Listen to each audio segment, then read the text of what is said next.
Katakan Pak Dudung tidak salah. Mau vulgarnya begitu, Pak Dudung tidak salah. Ini penjelasan kitabnya.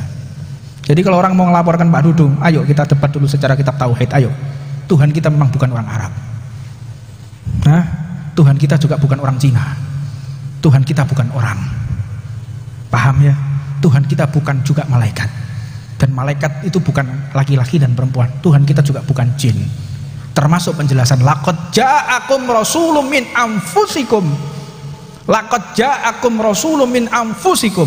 Lam qad itu harfu taukid. Telah datang nabi utusan Allah di antara kalian. Min anfusikum, bukan jin. Nabi ku duduk jin, nabi ku duduk malaikat. Nabi Muhammad bukan malaikat, Nabi Muhammad bukan jin, Nabi Muhammad bukan Tuhan. Itu penjelasannya. Tapi Nabi Muhammad berasal dari Arab. Nabi Muhammad orang Arab, diutus oleh Allah di negara Arab, dan beliau berbahasa Arab. Al-Qur'annya juga berbahasa Arab. Nanti kita dibangkitkan oleh Allah di hari akhir, masuk ke dalam surga menggunakan bahasa Al-Qur'an. Bahasa Arab itu ada dua, ada fushah, ada amiyah. Nanti di surga oleh anak wong Jawa berubah bahasanya. Aku gak iso bahasa Arab, nanti gua mlebu surga iso bahasa Arab dhewe. Bib aku lek mlebu surga terus piye gak iso ngomong ono bidadari tak deloki tok. Gak iso.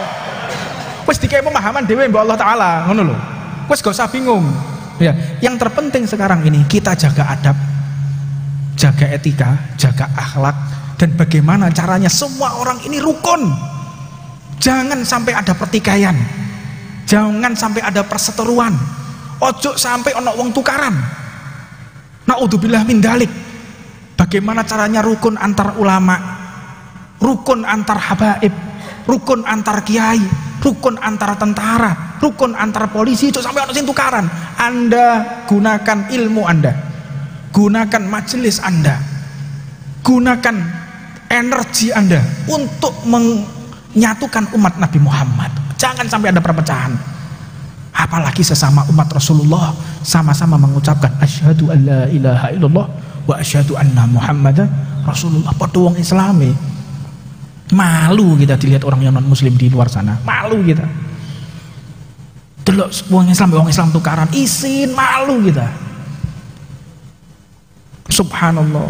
Makanya saya gunakan apapun kemampuan saya untuk merukunkan. Ojo sampai ada pertikaian. Jangan sampai ada kekurang ajaran. Ojo wis iki wong kurang ajar, ojo balas kurang ajar padha bentone kowe. Iki wong kurang ajar, yo tak kurang ajari, berarti Anda enggak waras. Kalau ada orang kurang ajar dengan orang tua, Anda jangan ikut-ikutan. Wah, ini kurang ajar iki guru, tak kurang ajari. Berarti Anda tidak berada di relnya Habib Umar bin Hafid.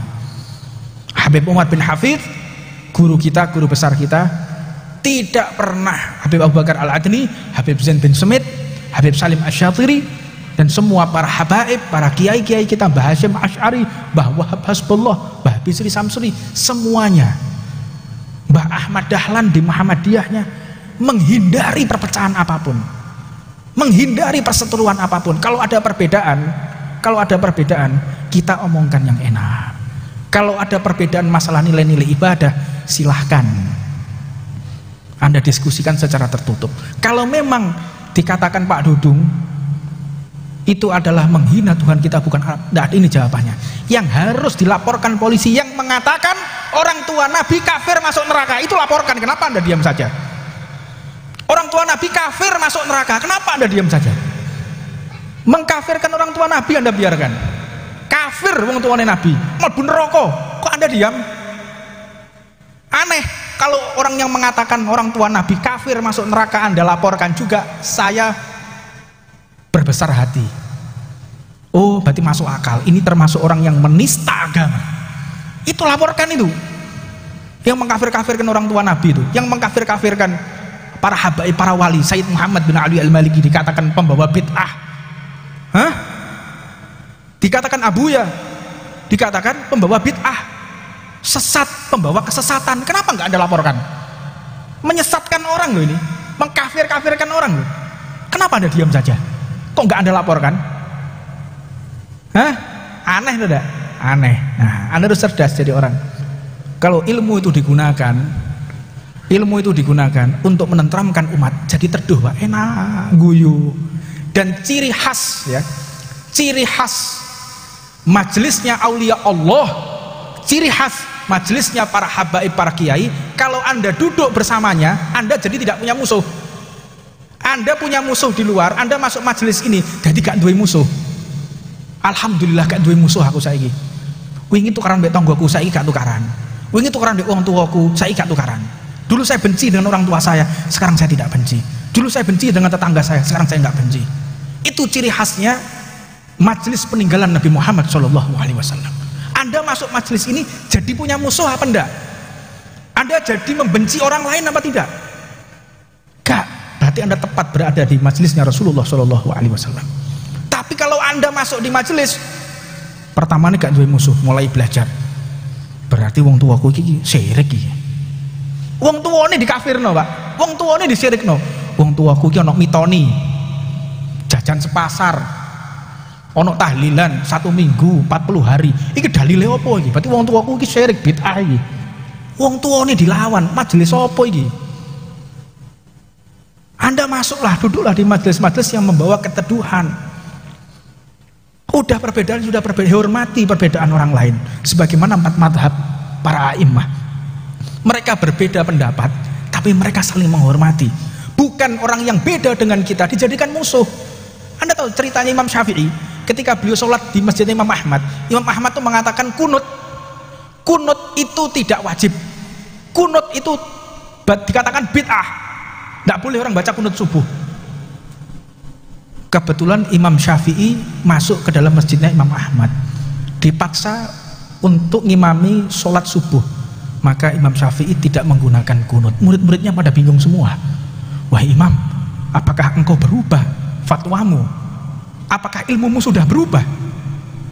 Diam Imam Syafi'i, nanti di luar saya jelaskan. Keluar, ketika keluar dikatakan ilmuku tidak berubah. Tapi kenapa engkau tidak membaca kunut tadi? Apakah engkau lupa? Tidak, sampai kami semua sujud sahwi. Kami semua sujud sahwi. Kenapa engkau seperti itu? Ta'aduban lil ahlil kubur. Saya menghormati santri-santrinya dan orang yang dimakamkan di situ. Imam Ahmad sudah wafat, tapi masih dihormati fatwanya, sehingga beliau tidak melaksanakan kunut. Inilah hakikatnya ilmu. Etika dulu, adab dulu, akhlak dulu, baru ilmu. Oh, coba balik-balik. Jangan kebalik-balik. Berakhlak dulu, santun dulu, baru menggunakan ilmu. Makanya ilmu diterima. Orang tuh seneng, Pak. Seneng, tapi durung sopan dari assalamualaikum meneng tok. Ambek jenggote kiwir ngono. Coba lek nek temen nggon petang-petang wedi, Pak, wong. Jangan kayak begitu. Tabasum fi akhika shadaqah. Sing guyu ngono mbek wong guyu. Guyu. Tapi ojo nemen-nemen kira bento sampean. Ketemu siapapun ajak senyum, ahlan wa sahlan, seneng guyu, ojo koyok ngene, senyum. Yang enak, bagaimana caranya orang ini rangkul. Ojo kalau salah bu amu iwai. Ojo ngamuan, jangan suka marah-marah. Hah? La taghadab. Jangan sampai kita marah, jangan sampai kita marah. Mudah-mudahan hati kita semua walaupun berbeda madhab, berbeda ajaran, tetap disatukan oleh Allah Subhanahu wa taala. Sesama umat Nabi Muhammad, mudah-mudahan diangkat semua perseteruan ini, dijadikan satu umat Nabi Muhammad SAW. Siapapun yang berjuang di jalan Allah, mudah-mudahan diberi selamat oleh Allah Subhanahu wa taala. Siapapun yang kesulitan ekonomi, mudah-mudahan diberi angkat ekonominya oleh Allah. Siapapun yang mereka punya hajat, mudah-mudahan dikabulkan hajatnya oleh Allah Subhanahu wa taala. Dan mudah-mudahan umat Islam di seluruh dunia diberi kemenangan oleh Allah Subhanahu wa taala. Dan mudah-mudahan wabah ini segera diangkat oleh Allah, digantikan dengan rahmat, barokah, dan kita semua dapat berkunjung di Mekah, bisa berkunjung di Madinah, berziarah ke makam Nabi Muhammad sallallahu alaihi wasallam. Allahumma salli wa sallim wa barik alaihi wa ala